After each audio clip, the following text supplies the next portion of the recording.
बिल्कुल भी नहीं आएगा। ये दलित पहले भी गुलाम थे, दलित अब भी गुलाम हैं। सबसे बड़ा जो इनको एक मरोड़े उठ रहे हैं वो इसलिए उठ रहे हैं कि जो देश का संविधान दिया वो भीमराव अम्बेडकर ने दिया। ये सारा का सारा संविधान बदलने की जो तैयारी है, यही वजह है कि एजुकेशन सिस्टम पे इतना डर, इतना खौफ, इतना ड्रामा करना चाहते हैं ताकि आपका बच्चा डर की वजह से स्कूल ना जाए या आप ही अपने बच्चों को स्कूल ना छोड़ कर आए। इसीलिए शिक्षक द्वारा करा गया। और देखिए उचित कार्रवाई भी नहीं हुई। वहाँ लोग जा रहे हैं, मिलने नहीं दिया जा रहा। दलित समाज के लोग जा रहे हैं, मिलने नहीं दिया जा रहा। चंद्रशेखर गए, चंद्रशेखर को नहीं मिलने दिया गया। तो मतलब आंदोलन नहीं करने दिया जा रहा। आंदोलन, एक तो तुमने मार दिया, ऊपर से कोई कायदे में तो स्कूल बंद हो जाना चाहिए था। वो पूरा वो जो प्रिंसिपल था उसको पकड़ लेना चाहिए। जाहिर सी बात है ना, मटके को हटा दिया ना।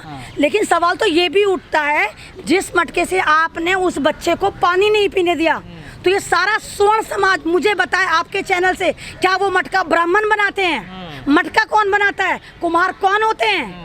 तो कुम्हारों के बनाए हुए मटके में पानी भर के पी लोगे, लेकिन अगर उसी मटके पर कोई दलित टच करेगा तो तुम उसको मार डालोगे, मॉब लिंचिंग करके उसका कत्ल कर दोगे। तो मानसिकता तो इनकी खराब है। लोग कहते हैं भेदभाव खत्म हो गया देश से, आरक्षण खत्म कर देना चाहिए। कहने से क्या होता है? ये तो जुमला जीवी जुमला फेंक कर चले जाते हैं। वस्त्र जीवी बनकर कुछ भी कह दो ना कि कुछ नहीं है, कास्टिज्म नहीं है कुछ, लेकिन कास्टिज्म है। अगर कास्टिज्म नहीं है, मैं कहती हूँ पूरे भारत में सिर्फ एक ऐसा गाँव बसा कर दिखाए RSS और BJP, जहाँ पर आप बेटियां लें और बेटियां दें। सिर्फ एक गांव, पूरे भारत को नहीं करें, एक गांव मुझे आप मॉडल सेट करके दिखा दें जहाँ दलितों की बेटियां पंडितों के घर में, ठाकुरों के घर में, स्वर्ण समाज के घर में जाएं। ये जो नया संविधान लेकर आ रहे हैं, जो भारत को हिंदू राष्ट्र बना रहे हैं, उसमें तो ये है ना कि आप लोगों को, दलित समाज को पढ़ने नहीं दिया जाएगा। आप गुलामी करो। पढ़ने का खुद कह रहे हैं कि पढ़ने लिखने का अधिकार सिर्फ ब्राह्मणों के पास है, स्वर्ण जाति के पास है। दलित समाज या OBC समाज या शूद्र समाज अगर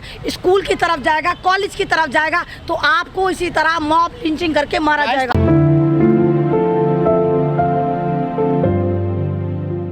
देखिए ये सब एक ढोंग चल रहा है कि जैसे मैंने पहले भी कहा कि आज़ादी का अमृत महोत्सव जो बनाया जा रहा था, वो ना तो दलितों के लिए था, ना वो मुसलमानों के लिए था, ना किसानों के लिए, ना जवानों के लिए। एक घोटाला था, जो झंडे का सबसे बड़ा घोटाला हुआ।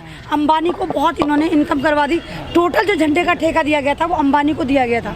अब आप देखिए, जिस भारत में एक बच्चे को एक शिक्षक द्वारा मॉब लिंचिंग करके मार दिया जाता है, ये आप देखिए कि ये एजुकेशन की पहली मॉब लिंचिंग भारत में हुई, वो भी एक ऐसे बच्चे की। इससे पहले रोहित वेमुला का नाम नहीं, वो बच्चा नहीं था। वो 7-8 साल का बच्चा नहीं था। वो एक मैच्योर लड़का था जो PhD कर रहा था। ये बच्चा तो उसको तो यही नहीं पता था मर जाएगा। ये तो शिक्षक द्वारा पिट रहा था। और ये इसकी अकेले की मॉब लिंचिंग नहीं हुई, इस बच्चे के साथ पूरी क्लास मरी। जो इसकी क्लास में पढ़ते होंगे तमाम बच्चों की मॉब लिंचिंग हुई। जब भी वो कहीं जाएंगे, कोई टीचर, दूसरा टीचर उनको डांटेगा तो उनको यही लगेगा कि आज हम मारे जाएं। जाहिर सी बात है। तो मतलब अगर आप ये कह रहे हैं कि हर राज्य में होती है, तो आप अपने काले कॉलर को सफ़ेद कर लेंगे। मतलब आप ये कह रहे हैं कि अगर मॉब लिंचिंग सबकी स्टेट में फैशन बन गया तो ये फैशन आपके यहाँ भी चलेगा।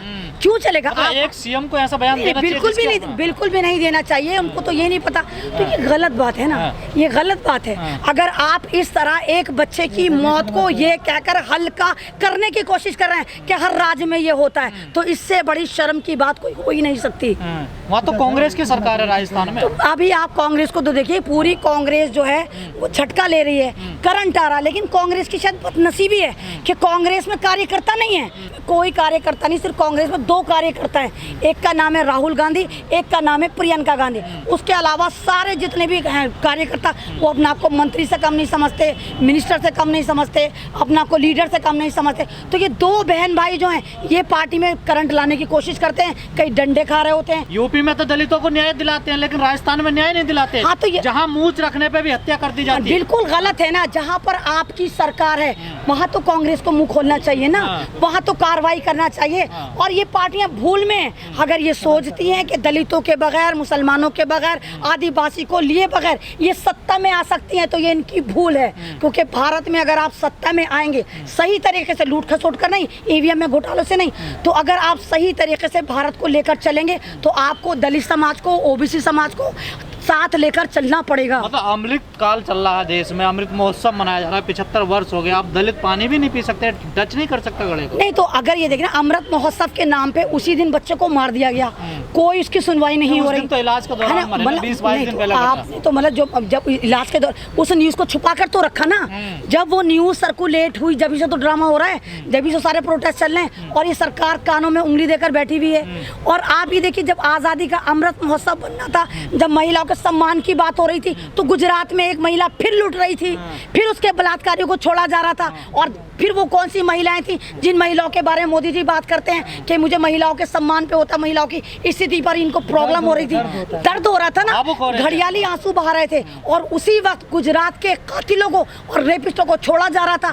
या तो आप ये कहिए कि जो आप 3 तलाकों में लेबर पेन ले लेकर पूरा समाज खड़ा होता था, हाय हाय हमने तो मुस्लिम समाज की औरतों को सिक्योर कर दिया, हाय हाय हमने 3 तलाकों पर कानून बना दिया। तो मोदी जी आप डिसाइड करें, आपकी पार्टी डिसाइड करे कि गुजरात के दंगों में जो आपने बिल्किस के साथ हुआ था वहाँ पर बीजेपी के द्वारा, तो क्या बिल्किस मुसलमान नहीं है, क्या बिल्किस औरत नहीं है? एक समिति बनाई गई जिसमें 4 बीजेपी के नेताओं को शामिल करा गया। और दूसरी बात ये कहा गया, खुद वहाँ के लोग कह रहे हैं कि जी ये ब्राह्मण थे, इनके संस्कार अच्छे थे तो इसलिए इनको छोड़ा जाता है। यानी ये उसी वाली आ गए मनुस्मृति पर कि ब्राह्मण अगर रेप करता है, बलात्कार कुछ भी करे, वो देवता माना जाएगा और तुम लोग मुसलमान, ओबीसी, आदिवासी, दलित तुम गुलाम माने जाओगे। तो किस तरफ जा रहा है देश जब ऐसी घटनाएं सामने आ रही तो देश तो किस तरफ जा रहा है? हिटलरशाही की तरफ जा रहा है, डंडाशाही की तरफ जा रहा है, ठोकतंत्र की तरफ जा रहा है। संविधान तो है नहीं यहाँ पर। राम राज्य होगा तो राम ने भी कौन सा ऐसा राज्य कहा था? राम तो वो थे जो राम सियासत को लात मारकर वनवास गए थे। सियासत में रहने के लिए दलितों को, मुसलमानों को, आदिवासियों को, किसानों को, जवानों को, पत्रकारों को नहीं मार रहे थे। राम ने त्याग करा था सियासत का। और ये सियासत के लोभी ये इंसानियत का कत्ल कर रहे हैं। ये कहीं दलितों को मार रहे हैं, कहीं जवानों को मार रहे हैं, कहीं किसानों को मार रहे हैं, कहीं पत्रकारों को मार रहे हैं, कहीं महिला को मार रहे हैं, कहीं बच्चों को मार रहे हैं। कौन सुरक्षित है भारत में? बताएं आप एक चीज, एक बंदे का नाम बताएं कि वो सुरक्षित है यहाँ पर। इनके नेता तो आराम से कह रहे हैं हम 5-5 मारेंगे, हम 10-10 मारेंगे, हम ये करेंगे, हम वो करेंगे। तो फिर दलित क्या करे इस टाइम? तो दलित तो जो कर रहा है अब भी अच्छा कर रहा है। दलित को फिर एक हो जाना चाहिए।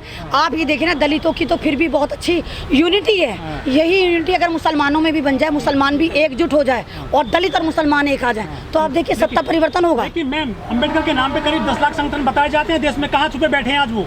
तो सारे संगठन कमा रहे होंगे, वो सारे संगठन कमा रहे होंगे। आप उन संगठनों को फिर एकजुट करिए ना।